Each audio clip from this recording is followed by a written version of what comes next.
Hare Krishna.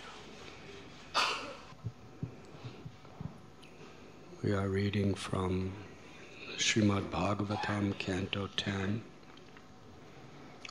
Chapter 56, entitled The Shamantaka Jewel.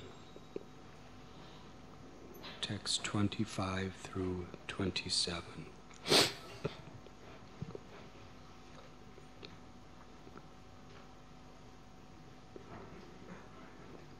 We have been reading how Satyajit, one of the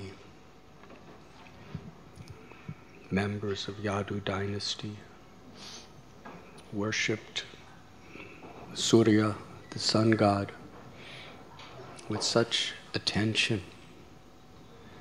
He became such a dear friend of Surya that Surya gave him the Shamantaka jewel.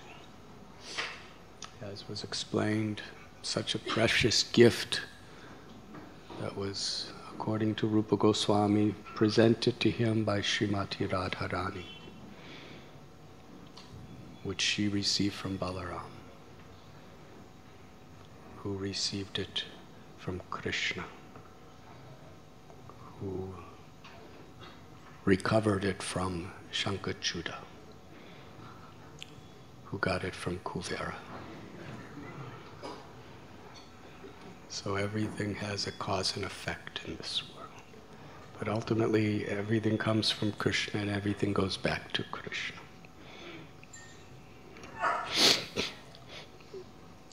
But thinking under the illusion that it was his property, he became illusioned. As soon as one thinks, I am this body, those things in the relationship to this body are mine, then we come under the spell of Maya. And in that spell, arrogance and greed and lust and anger, envy and illusion, they all come naturally. So the root cause, janasya moho yamam hammameti, is this misconception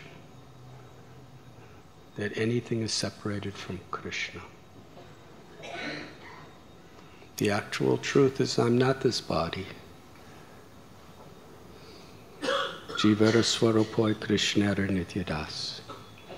I'm the eternal soul that's temporarily occupying this body. And my true nature is I'm the eternal servant of Krishna. And nothing is mine. But by Krishna's grace, I have the opportunity to serve. But the allurements of this world, without very strong association of sadhus or enlightened people, we can easily become bewildered.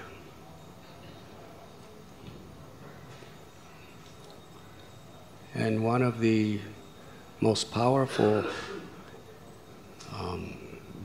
allurements of Maya, to cast us into illusion and keep us in illusion, is to think that we're enlightened. To think I don't need that association. I don't need to perform my sadhana very carefully because I'm stable, I'm advanced.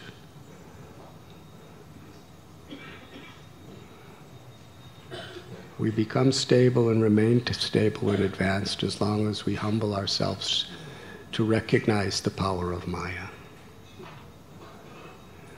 Srila Prabhupada would sometimes say, the problem with you Western young boys and girls is you do not have sufficient fear of Maya. And Mumbai is more westernized than most Western places. So don't think that that is not applicable to us.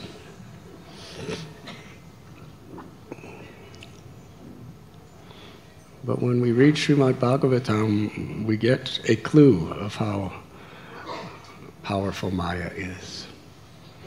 Here is Satyajit. He's a Yadu. Not only that, his daughter is Satyabhama, who's an expansion of Srimati Radharani. So he's not just an ordinary fellow, as you would call him. He's a very special person. But this Shamantaka was such a spectacular, dazzling possession.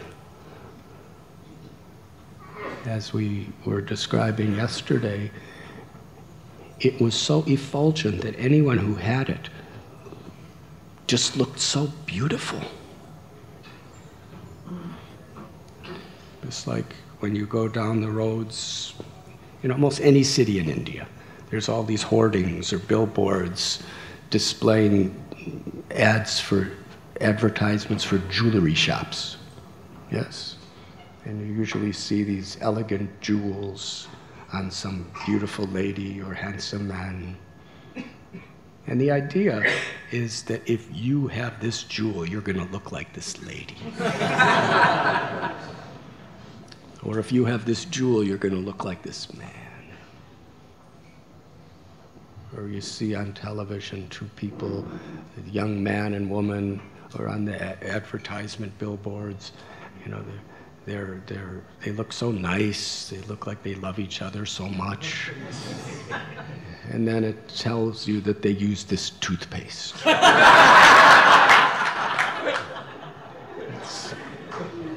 You're laughing, but it actually works. They have some of the most highest paid PhD psychiatrists and psychologists figuring out these advertisements. So the subconscious realization you get, if I use this toothpaste, I will be happy like that. Hari Hari.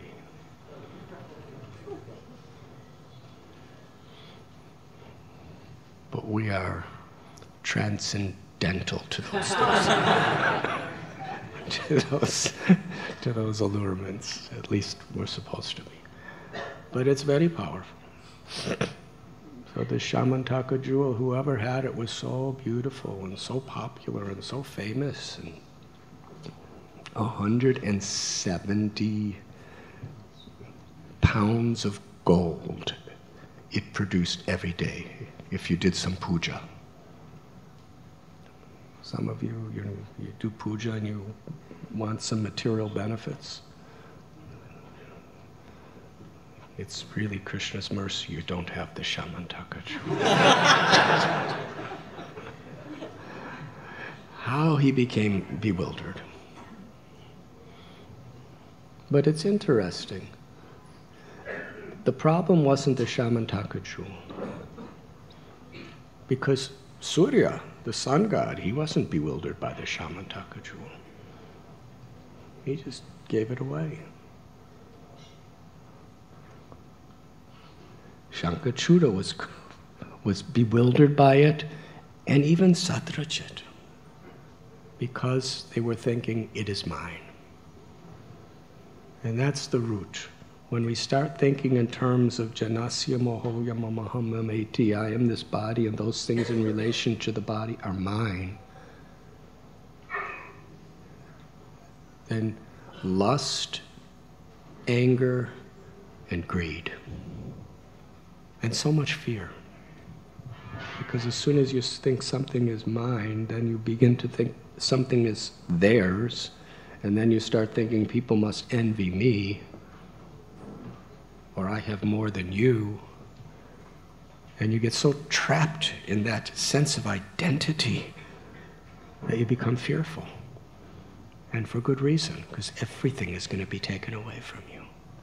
All your knowledge, material knowledge, all your abilities, all your strength, all your fame, all your possessions. by the power of time, everything is taken away. So Satyajit fell under this spell. But if we just see that same Shamantaka jewel, or anything in this world, any opulence, as the property of Krishna, and use it according to Krishna's will, then it's not the source of bondage or illusion, it's the source of liberation and enlightenment. This is the principle of bhakti. Because Maya is so strong, even if you renounce Shamantaka jewels and wealth and strength and all these things, if you're not Krishna conscious, then you'll become proud of being renounced. Look what I gave up. You didn't give up this. But this person gave up even more than me. So envy and arrogance and greed and anger and all these things could come out of renunciation too. Therefore, Rupa Goswami tells us real renunciation, the deepest, fullest renunciation, is simply to understand that everything is the property of Krishna. And to connect it with Krishna through seva, through devotional service.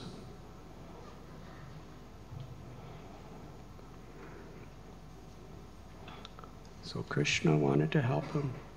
Give the jewel to Ugrasena so everyone will benefit. But he had doubts about Krishna. Why is he asking me to give it away?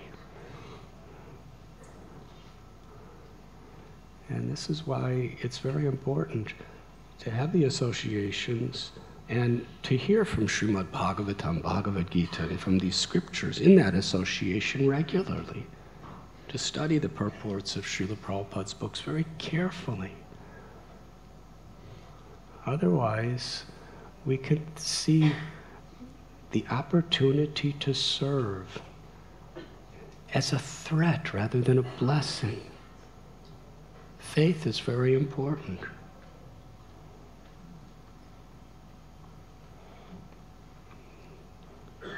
When Srila Prabhupada asked us to take vows, no illicit sex, no intoxication, no gambling, no meat eating, chant at least 16 rounds every day. It takes faith to be willing to do that. Because almost everything that the society around us is telling us will make us happy, we're being asked to deny ourselves of. And to many people who are friends or family members of devotees, they think, what are you doing? This is a curse. But if we have faith, it's the ultimate blessing. Because we recognize that this way I could use my body, mind, words, life for Krishna's, in harmony with Krishna's will, in Krishna's service. So Satyajit worshipped the jewel and was getting all the results. Let his dear brother Prasena use it for a day. But Prasena was killed by a lion. But Jambavan was so strong. Jambavan didn't need a weapon. With his own hands, he just did away with the lion. Because he really wanted the jewel. Now, he didn't have the same kind of attachment to this jewel of Satyajit. He wanted to give it to his son to play with. And when Krishna entered the cave of Jambavan, because it was so dark and so deep, he told the residents of Dwarka, you wait out here. And there he saw this little boy just playing with the Shamantaka jewel. Just like a toy. The child had no conception of its material value. Because everything is relative to our particular perception.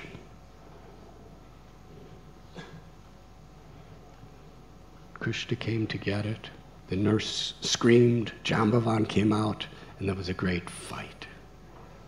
And here we find 28 days from sunrise to sunrise without a break for even a minute. They didn't take even a minute's rest from their constant fighting. 28 days.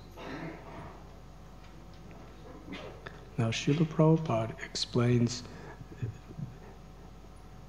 different perspectives of this fight between Jambavan and Krishna. One perspective is from a philosophical point of view, because Krishna tells many lessons from different angles of vision of his Leelas. Jambavan had an attachment for his son and an attachment for the jewel because it was giving pleasure to his son. So when he was alarmed that someone was going to take that away from his son, he was angry.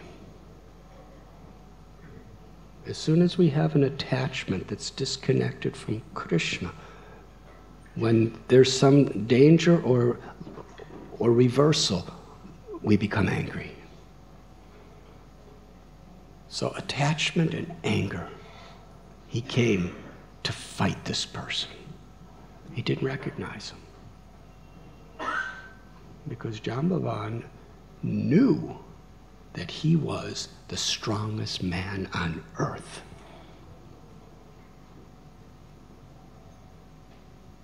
And a very, very historical devotee.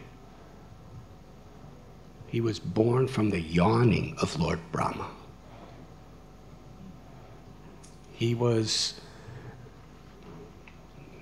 playing the bugle when Brahma was washing the lotus feet of Vamanadev after he reached the highest planet and pierced the universe with the Ganges. He was circumambulating Vamanadev when he was in his huge form. He was one of the most intimate, loving associates of Lord Ramchandra. Best friend, and like a Shiksha guru for Hanuman. That's quite an exalted position, to be a Shiksha guru for Hanumanji.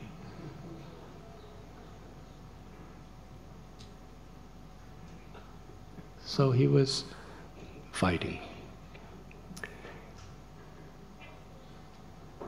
It wasn't until he became so weak and so beaten down, all his pride was diminished, then he could recognize that this is my Lord.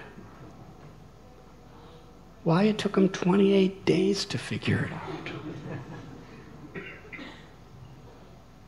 Because as long as we have attachment and anger, we can't really understand Krishna as he is. It's only when he surrendered. He realized his humble position being completely dependent. And then his anger became gratitude. His attachment became love. And Krishna revealed himself for who he was when Jambavan surrendered. So this is an important principle. Now Jambavan, he was attached to his son enjoying the Shamantaka jewel. And because of that, he couldn't really understand that this was Krishna. But as soon as he did understand it was Krishna, he gave his daughter to Krishna, who was more dear to him than his son. I've never had children, but I know a lot of people who have children.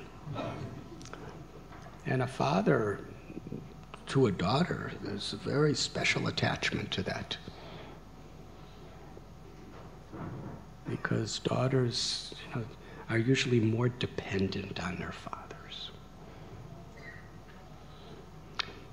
Sons, as they grow older, they really want to prove their independence.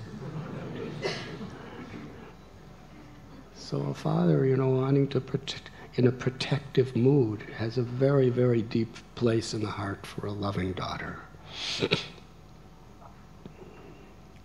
So Satyabhama was the most loving daughter. And as soon as he recognized this as Krishna, he just wanted to give Satyabhama to Krishna. And not only that, but after he gave Satyabhama to Krishna to be his wife, not Satyabhama, Jambavati, I'm sorry, I got it wrong the whole time. Jambavati. As soon as he gave Jambavati to Krishna, he felt so happy. He took the Shamantaka jewel and put it around the neck of Krishna. So the question is, what happened to the son? Son lost his sister, Jambavati, and the Shamantaka jewel. And Jambavan was real happy doing that to him because for Krishna's pleasure, Sarva Dharman Purityajya Mamekam Sharanam Braja Aham Tvam Sarva Papibhyo Mokshayishyami. He abandoned all varieties of dharma and just surrendered to Krishna. And that's the perfection. After this, Srila Prabhupada writes, Krishna honored and respected Jambavan as a king, as his father-in-law, and Krishna treated Jambavan like a superior.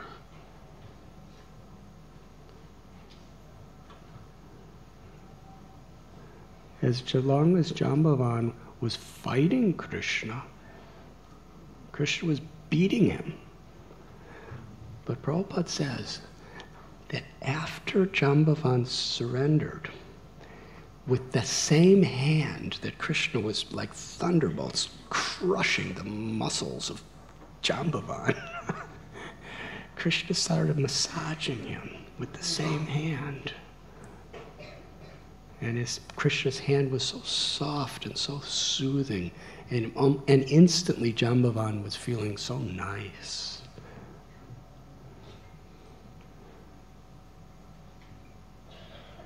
So when he was not in the mood of seeing that his son, the jewel, everything was Krishna's property, Krishna's hands were like thunderbolts. But when he just recognized this and offered with love, then that same hand became soothing and soft, like the petal of a lotus flower.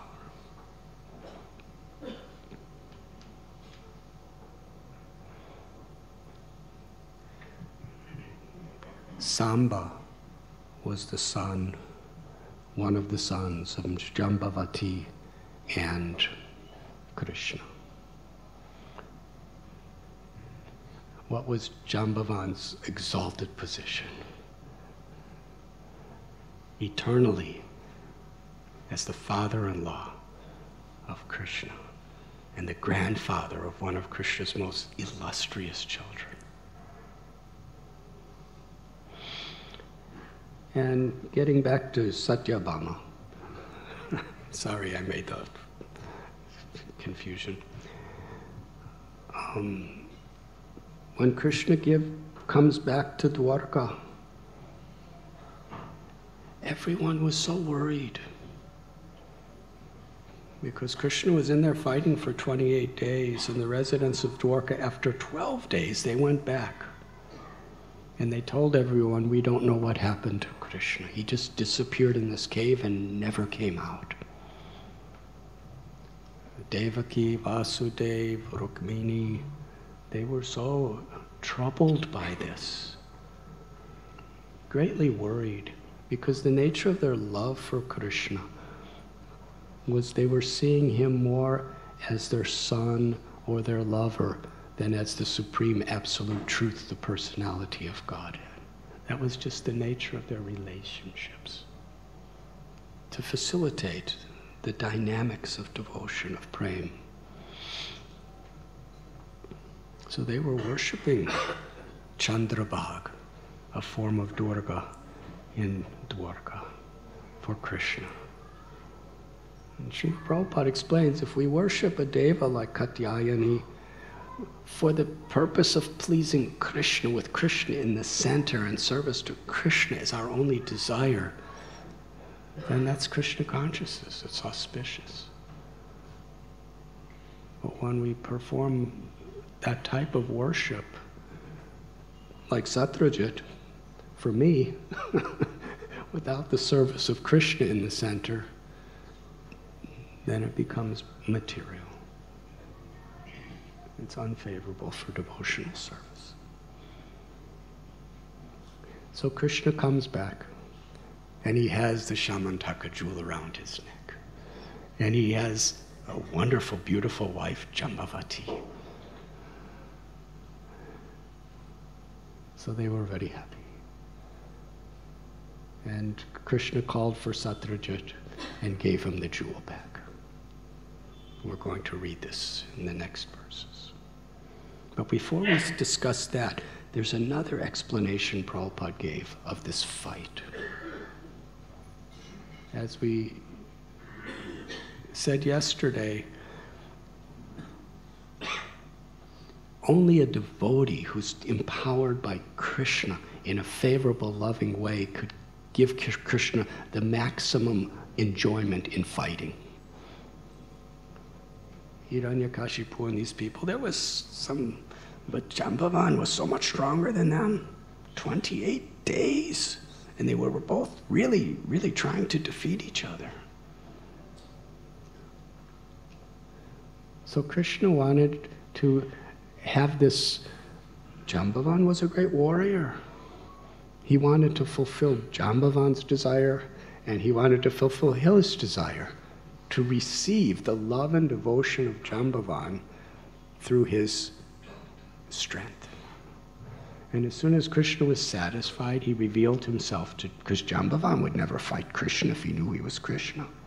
So Krishna, he covered his identity over so that they could have a good fight. And as soon as Krishna was satisfied, he revealed himself to who he was. And Jambavan was most happy. So Satyajit felt so guilty. Now he has the jewel. And he spread all these rumors in the past.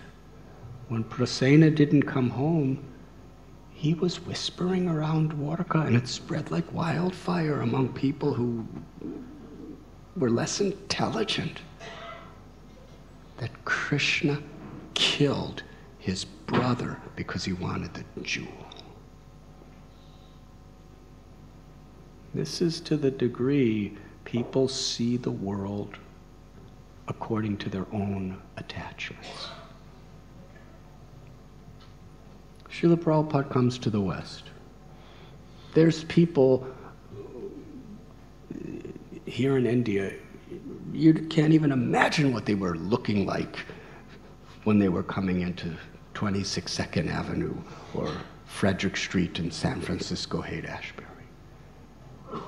And Prabhupada was saying that they're all Krishna's children. They're all potentially pure devotees. That was his vision. And even when he found the shortcomings in people, it was like a doctor seeing the potential health in somebody, pointing out the disease that's covering it. But if we're envious, if we're attached, if we're greedy, then the tendency is anything somebody does that seems to be familiar to those qualities, we immediately think it must be like that. So Krishna, what does Krishna care for a Shamantaka jewel?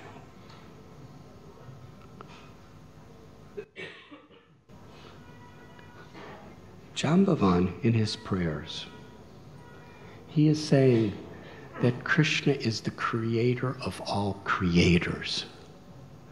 And he's also the creator of all creation. That covers everything. He's the creator of Surya. He's the creator of the sun planet that Surya is presiding over. He's the creator of the Shamantaka jewel. Everything that exists, Janmadya Salyadaha, is coming from Krishna. Krishna's not in need of anything. In Goloka Vrindavan, every grain of sand is trillions of times more valuable than the Shamantaka jewel. And there's limitless grains of sand. What to speak of kalpa-vriksha trees, limitless kalpa-vriksha trees, and surabhi cows. Anything you want, they give you. That's Krishna. And he has limitless goddesses of fortune constantly serving him.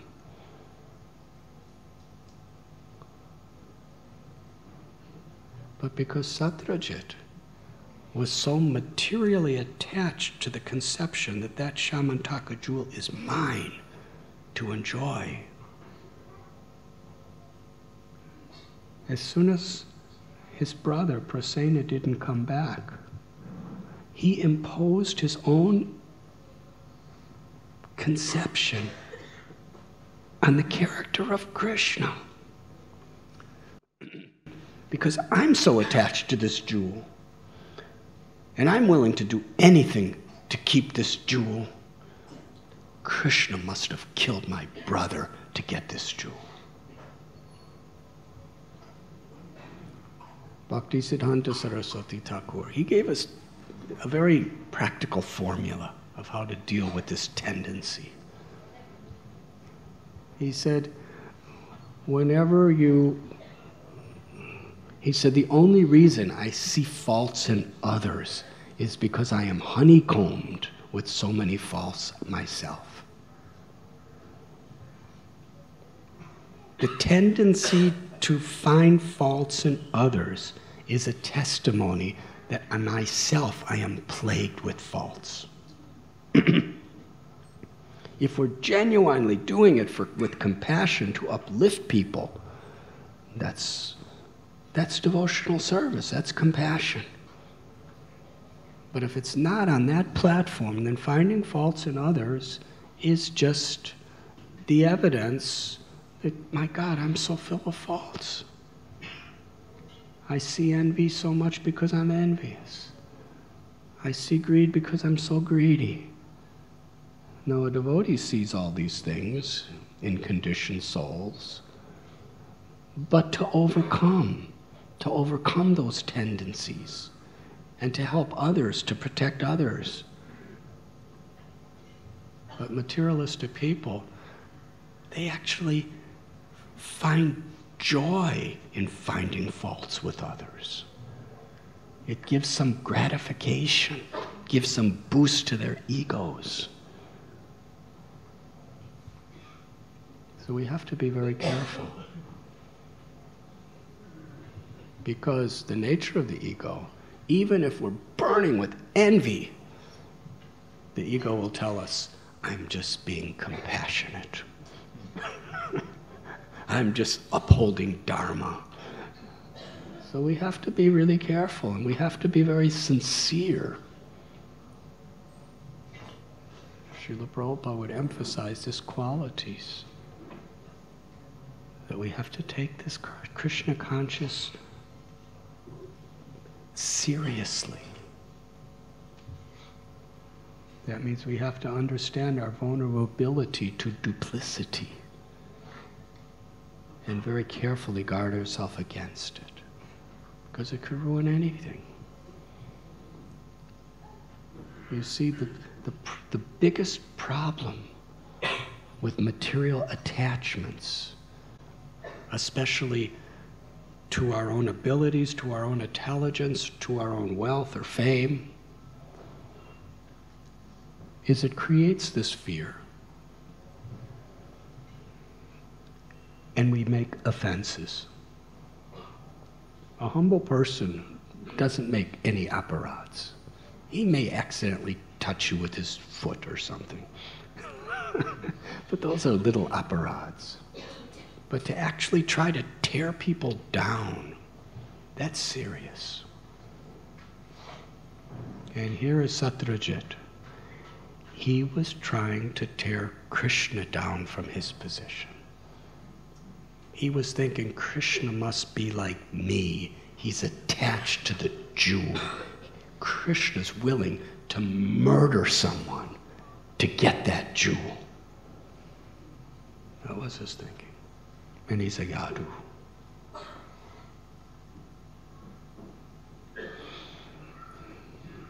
And Krishna, he had many purposes. On one level, he wanted to clear his name. When he gave the jewel back to Satyajit, Satyajit felt so guilty. He was actually really sobered by the situation. Krishna made such a dramatic, orchestrated performance out of this. Because here, Krishna goes to get the jewel back, to prove his innocence, and then he doesn't come back. And then the residents who came with him come back and say, we don't know where he is. He went in the cave. So now they're thinking maybe he's gone. And they're all doing worship, and they're crying, and they're praying, and they're feeling so much worry. And in the meanwhile, it's all because of Satyajit. So Satyajit really got some bad vibrations. And then Krishna comes back, and he says, Satyajit, this is what happened. Prasena was bit by a lion. And then Jambavan hit the lion. And then just to bring this jewel back to you, I fought Jambavan for 28 days. Here's the jewel. Can you imagine how humiliated it is? And Krishna said that in front of everybody. So Satyajit was really feeling guilty. He was sober. What did I do? I have to somehow or other atone for this. He was ashamed. Publicly, personally. So his daughter, Satyabhama, who was so beautiful and so full of good character and all divine qualities, so many princes wanted to marry her.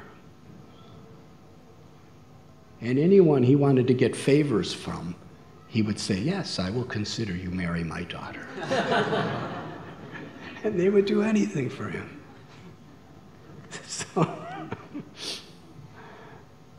And that was a problem. When he gave to Krishna, there were some very important people who were kind of upset with him. I thought you were going to give her to me.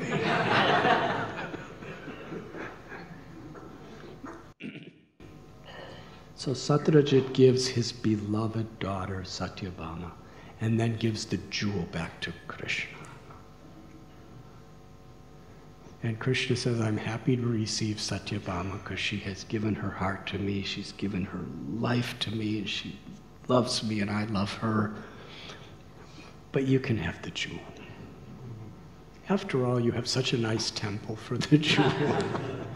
And you could go on worshiping in the temple. And actually, because your temple is in your palace, which is in Dwarka, everyone in Dwarka is going to get benefit from your worshiping. So he took the jewel back.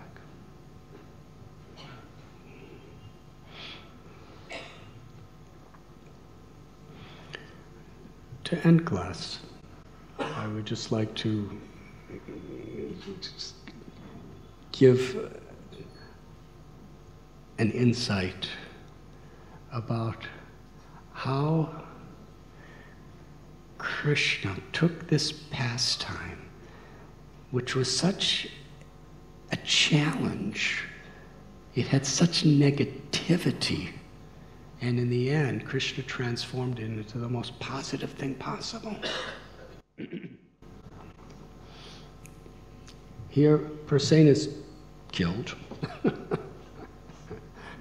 Krishna is accused of being a murderer. All this is happening, but what's the end? The result of it all?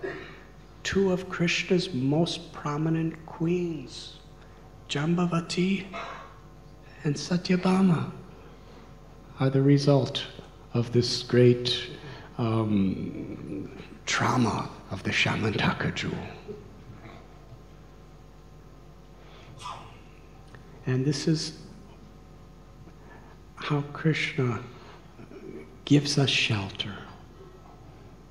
If we just turn to Krishna, everything becomes auspicious.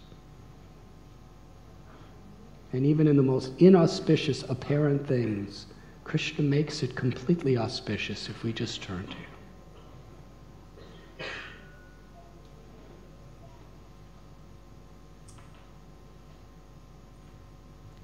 And there are so many examples. In Kurukshetra, when Krishna went there to meet the residents of Vrindavan, there is a discussion between Draupadi and the queens of Dwarka, because Draupadi's from Hastinapur, and she was asking the various principal queens how they got to marry Krishna. It's interesting. Draupadi was a wife who had 5 husbands. Krishna was a husband who had 16,108 wives. So there's some dynamics for discussion in these relationships. So Draupadi's asking the queens, how did you marry Krishna? And Rukmini, it was all these principal queens, it was all out of serious trauma that they got Krishna. Rukmini said that Jarasandha, Krishna's worst enemy, who attacked Krishna 18 times with millions of soldiers each time.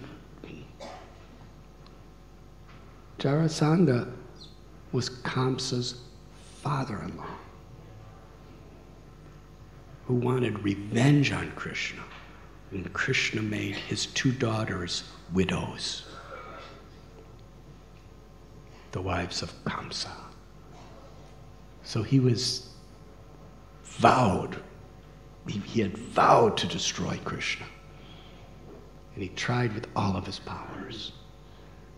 And Rukmini said that Jarasandha and my brother Rukmi, they had arranged for me to marry Shishupal, the person who's most envious and hateful of Krishna, of anyone. And I gave my heart to Krishna.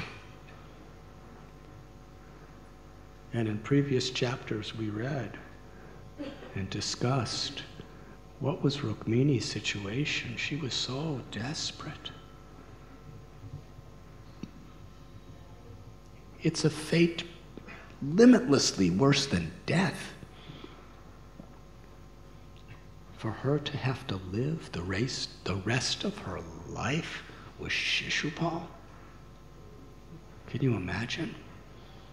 She loved Krishna. She gave her heart and soul to Krishna. If you're living with Shishupal, you're only going to hear the most nasty lies against Krishna 24 hours a day. That was her fate. So she was really taking shelter. She sent a letter to Krishna. And she said, in the end, just like a lion takes his prey from a few goats and sheep, Krishna rescued me. Right at the moment when she was about to be formally married to Shishupal, Krishna took her away. At the time of the biggest crisis of her life, Krishna was there for her. And Jambavati, she told her story. She said, Krishna came into the cave of my father and they fought for 28 days over the Shamantaka jewel.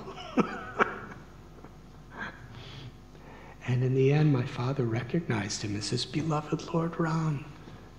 As soon as he humbled himself before Krishna and gave up his anger, Krishna revealed himself, and he gave me and the Shamantaka jewel back to Krishna. And Satyabhama told Draupadi, and as far as me, my uncle, Prasena, he was killed because of attachment to the Shamantaka jewel. And my father, he accused Krishna of murdering my uncle. And to clear his name, Krishna went into the forest and he fought with Jambavan.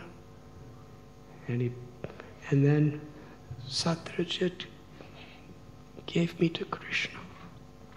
So in all of these cases, the three most prominent queens, which were Krishna's ultimate treasures in Dwarka, they were all, it was all a result of great, great challenges.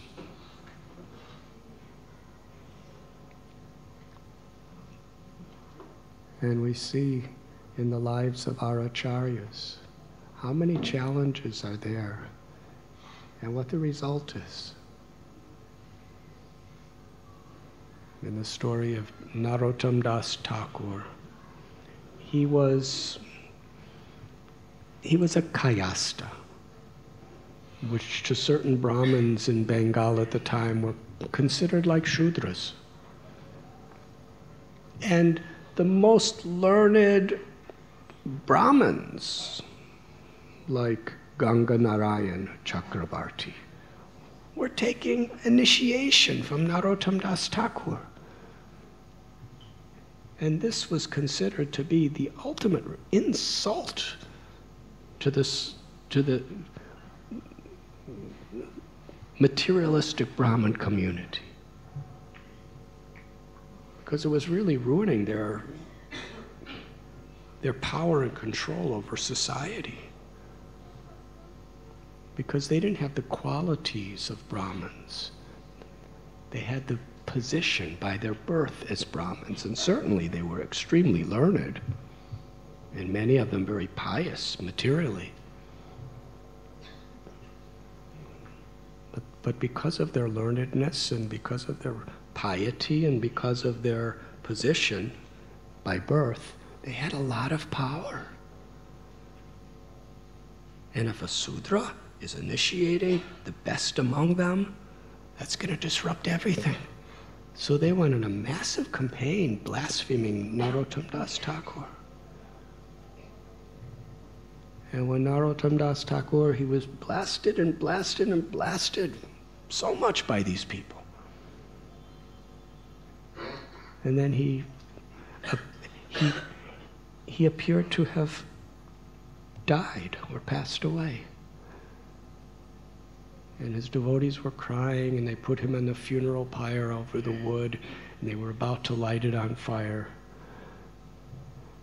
And those same Brahmins, they came and started blaspheming Narottam Das Thakur while his body was on the funeral pyre, saying, just see what an injustice he has done to the world. And right in front of their eyes, his dead body started glowing. And then something really incredible happened. Do I have time to tell?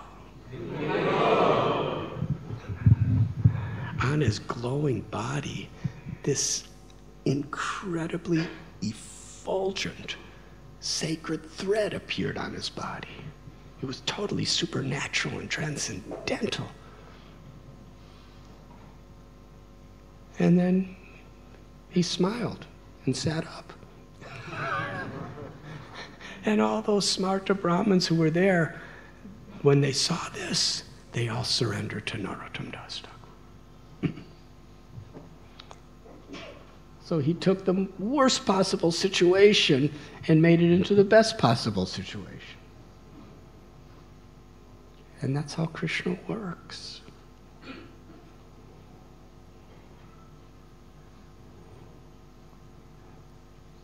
And that's how devotees, because challenges, reversals, difficulties, disappointments, inconceivable impediments, things that we just don't plan or want, they happen to everyone in one way or another in this world.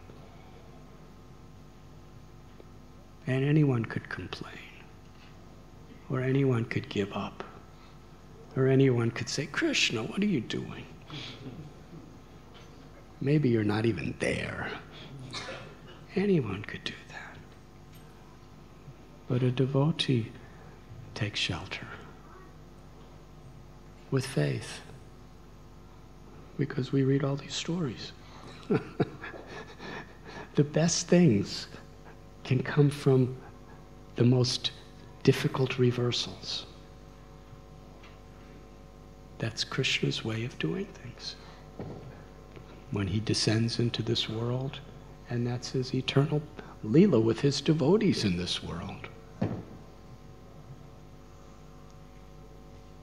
If we read the lives of any great saints, it's always in challenges that Krishna reveals his most intimate blessings on those devotees. You know, Ambarish was a great devotee, but if he just lived happily doing his puja in his palace, who cares about Ambarish? Millions of years later. But when Durvas Muni was angry with him and tried to kill him and created this gigantic monster, and Ambarish, if you think you have a problem, how would you like that fiery monster about to devour you? And how would you like Durvas Muni, who's an expansion of Lord Shiva, who has 60,000 disciples right behind him, and they're all like mystic yogis with siddhis. And Durvas Muni's eyes are like red coals, totally angry and wanting to destroy you, and not listening to your excuses at all, and takes a hair out of his head and creates this fiery monster that has the power to devour the universe in a moment. And that fire and Durvas goes, kill him. And that monster has come right over you. And it's not like he was, you know, in India and he was taking a jet plane to London to get you. He was right inches away from Ambarish. He was created right in front of him. What would you do? Durvas Muni is Shiva.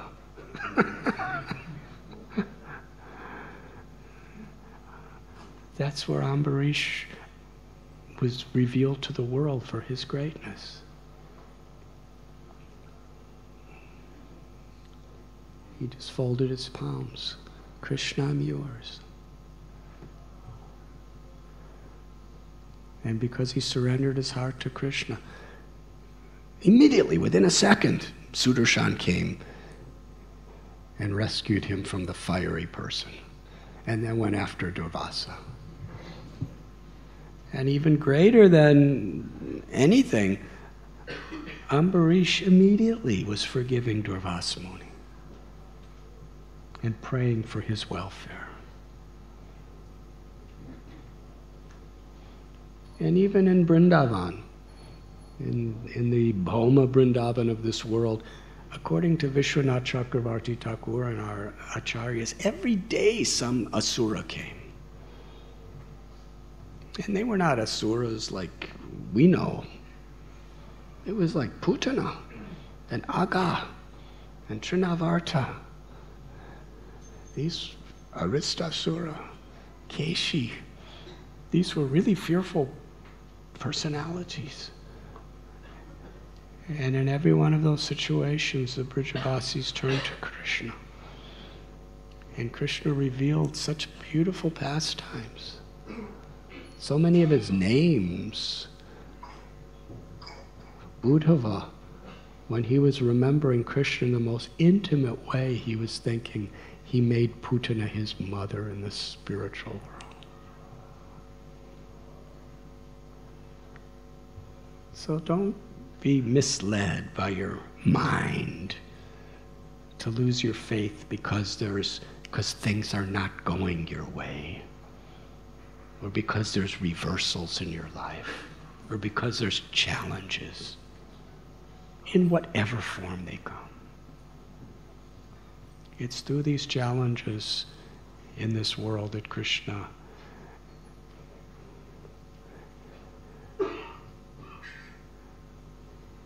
connected with Rukmini and Jambavati and Satyabhama. And it's through these challenges that we can connect with Krishna. How? Krishna's in his name. Hey Krishna, hey Govinda. When you think of Draupadi, what story do you think of? The first story that comes to your mind when you think of Draupadi is usually one of two things. Either when Dushasana was trying to take her clothes off, or when Durvas Muni came and asked for food for him and his 60,000 disciples. And they were all sadhus. And it's incredible how much those sadhus could eat. When I was living with sadhus in Mithila and Himalayas and all these places, I remember there was this one utsav in Mithila, in Janakpur. And there were so many sadhus there, they were coming. One of the, it was the disappearance day of the guru of an ashram there. And I was, I had lived with sadhus, and I was thinking, sadhus are yogis and they don't eat that much. And they all came with different kind of bowls. Some had like pumpkins, and some had wooden bowls, and some had leaves, and some had skulls. And really quite variegated. And I couldn't believe how much these sadhus were eating. They were eating mountains of rice, like what we offer to Govardhan.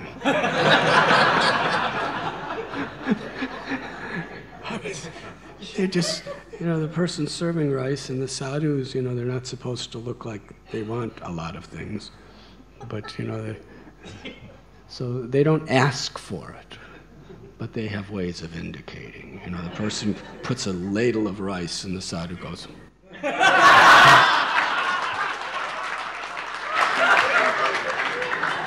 and another label. Sadhu goes, another label. It's like this. Then when it's like enough for 100 sadhus to eat practically, then he'll go. They were all doing that. So Durvas Muni brought 60,000 of these sadhus. And Yudhisthira, Duryodhana sent Durvasa just to humiliate, just so that Durvas Muni would curse Yudhisthira. And he said, I'm hungry, my disciples are hungry, and we've come to your house. And Duryodhana sent him just after Draupadi had already eaten from this Akshaya Patra, this special pot that could feed as many people as possible. But after she eats, it becomes just an ordinary little pot. There was nothing left. And Draupadi was really, really desperate. Yudhisthira Maharaj said, we have to fix prasad for all these 60,000 sadhus. Now they're just bathing in Yamuna. They're coming in a few minutes. And she prayed to Krishna completely helplessly, because not only herself, but her husband's, everything was on the line. And Krishna appeared.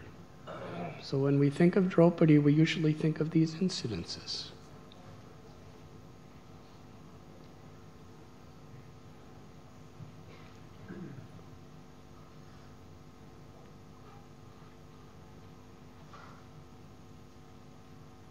That is Krishna's way. And how did she connect with Krishna? She took shelter. Reversals are the most beautiful opportunities to take shelter. If they happen the way we like it or the way we plan it, we're not going to really take shelter. But because they're exactly the way we don't want it to happen, that's when we feel really humbled by the situation and we take shelter. Chaitanya Mahaprabhu, through Srila Prabhupada, taught us how all of us, at every moment, we can take shelter of Krishna's holy names. Hare Krishna, Hare Krishna, Krishna Krishna, Hare Hare, Hare Ram, Ram Ram, Hare Hare. Please forgive me for saying so, but you don't sound like you're taking shelter.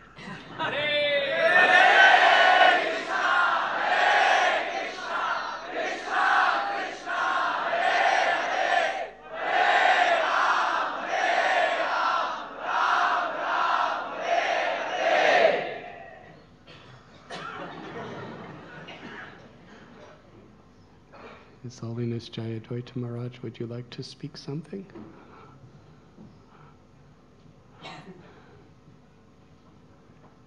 Is there any questions?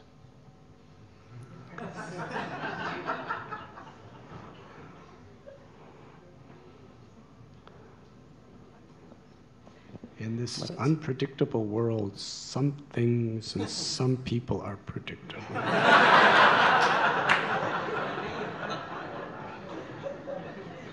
Yes. Maharaj, We can talking about Satyajit. We can predict the nature of your question too. Maharaj, taking the example of Satyajit, how he got misguided because of Sambandha jewel. In the same basis, it's very practical problems that we Grahasthas face.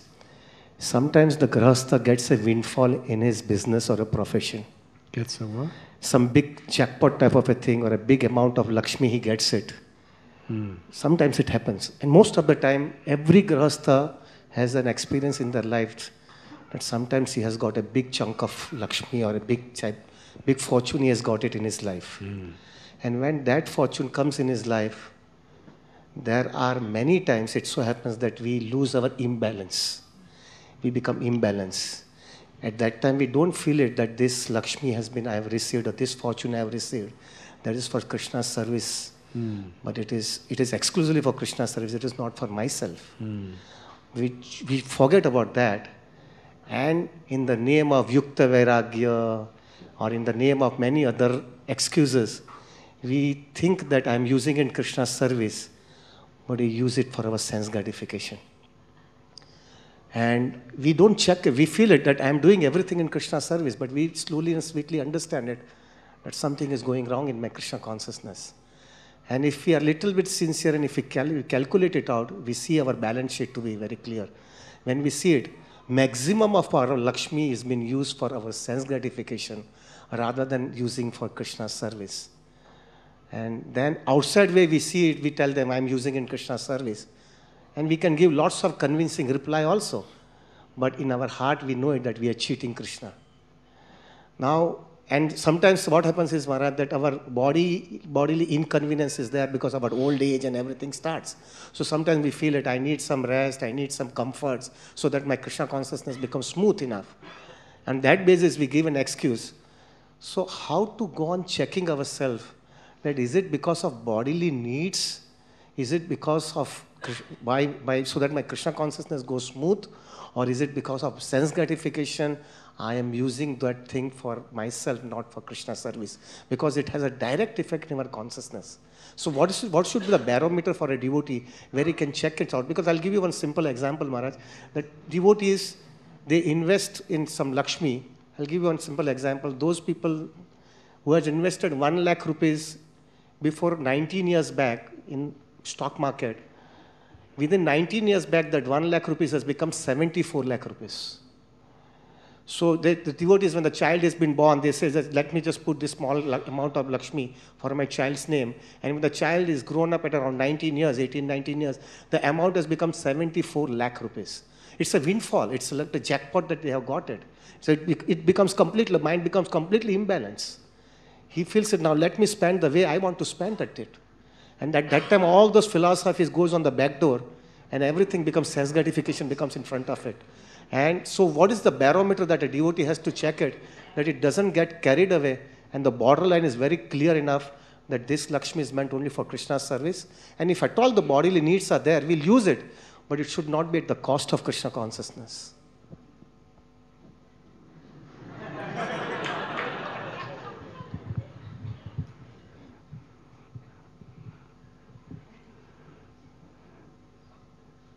It is a matter of sincerity. To be honest and sincere before Krishna, before our Guru, before the Vaishnavas. And in order to connect to that sincerity that is inherent within us, we need nice satsang, nice association of people who remind us. We need sincere sadhana, where we're really reminding ourselves through Sravanam Kirtanam. Krishnadas Kaviraj Goswami says this Sravanam Kirtanam, hearing and chanting about Krishna and the association of devotees, is the nourishment that makes us strong spiritually. Just like food grains, they give us physical strength to perform our duties and overcome many obstacles on a physical level. So the obstacles that come in our spiritual lives, we are given the strength to overcome them through hearing and chanting in the association of devotees. And that's very important. If in this world you're really, really weak, you understand the necessity to eat the proper foods and get the proper rest. So similarly, we should know for sure that these allurements and entrapments of mayas are going to be for us. So if we're sincere, we'll humble ourselves and know that I need to hear and I need to chant. It's not just a ritual. It's not just something I'm supposed to do because I said I would do it. It's not something I'm supposed to do because everyone in the society around me of devotees are expecting me to do it. Beyond that, it is a dire necessity for my spiritual survival. I will be illusioned if I'm not hearing and chanting sincerely in the association of devotees.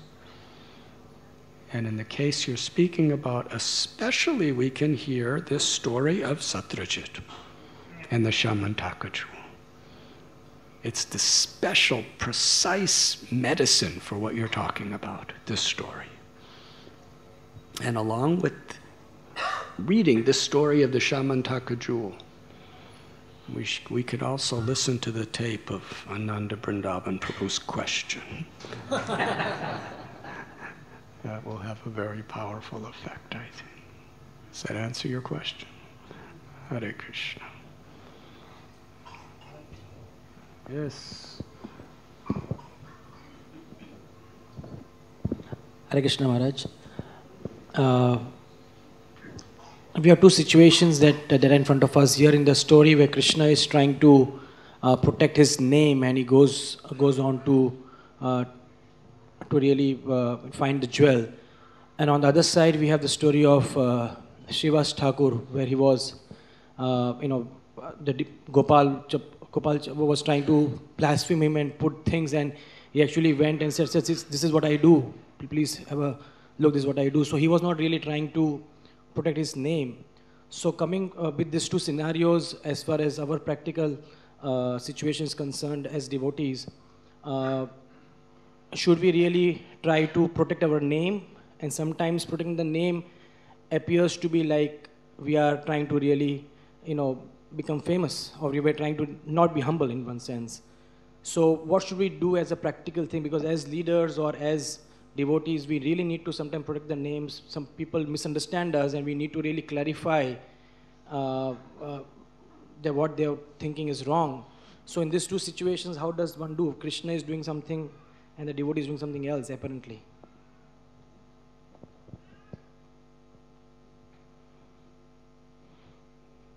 We should do what's most favorable for devotional service.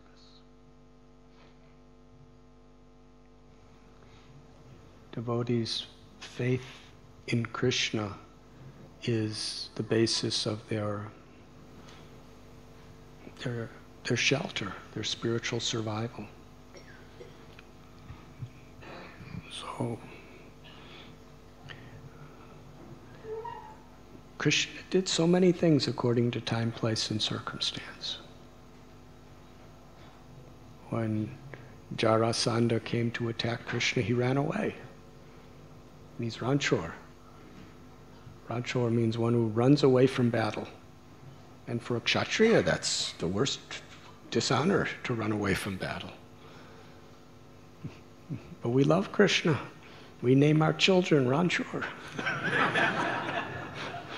Because Krishna is so wonderful, he's so loving, he ran away from battle. In that way, it demonstrated his supreme renunciation. In this case, on one level, to clear his name, because it wasn't, when Krishna does, it's for our benefit.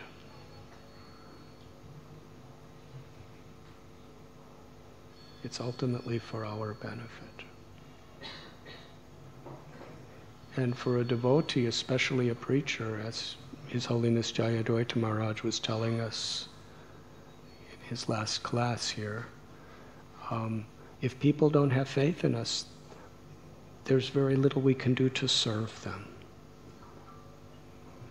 Because our position, our goal is not to be famous, our goal is not to become great, our goal is to serve.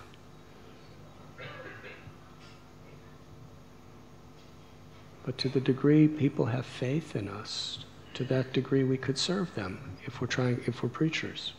Yes, otherwise they don't listen to us, or they don't take anything we say seriously.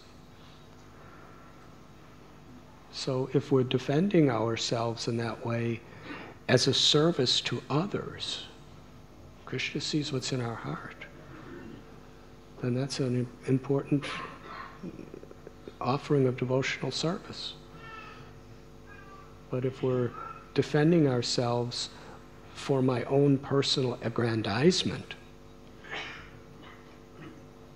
or because of my own personal pain at losing that aggrandizement, then that's unfavorable.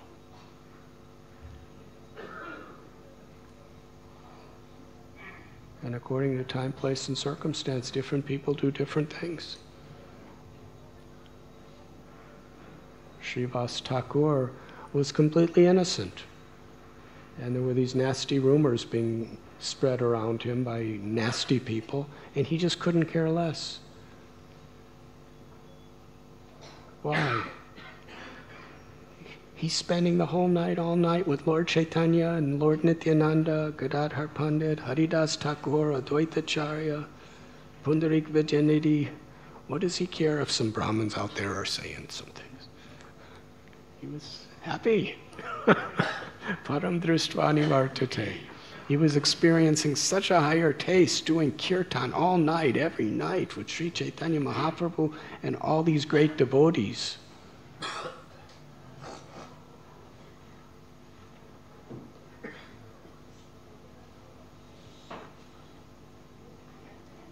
In his heart, he ultimately knew that by acting the way he did, he was actually doing the greatest service. He was an instrument of Krishna to show how to serve in this way of total detachment. So in time, place, and circumstance, in each case, they were simply doing what was the best way that they could serve, and what was the best way that they can actually demonstrate the qualities of a Vaishnava or the qualities of in compassion for others. Does that answer your question? So in our situations, we should really understand that this is what Krishna sees. That we're putting service to Krishna, service to the Vaishnava, service to our Guru as the first consideration in our life. And we could consult people who have realization and wisdom as to how we can best deal with certain situations.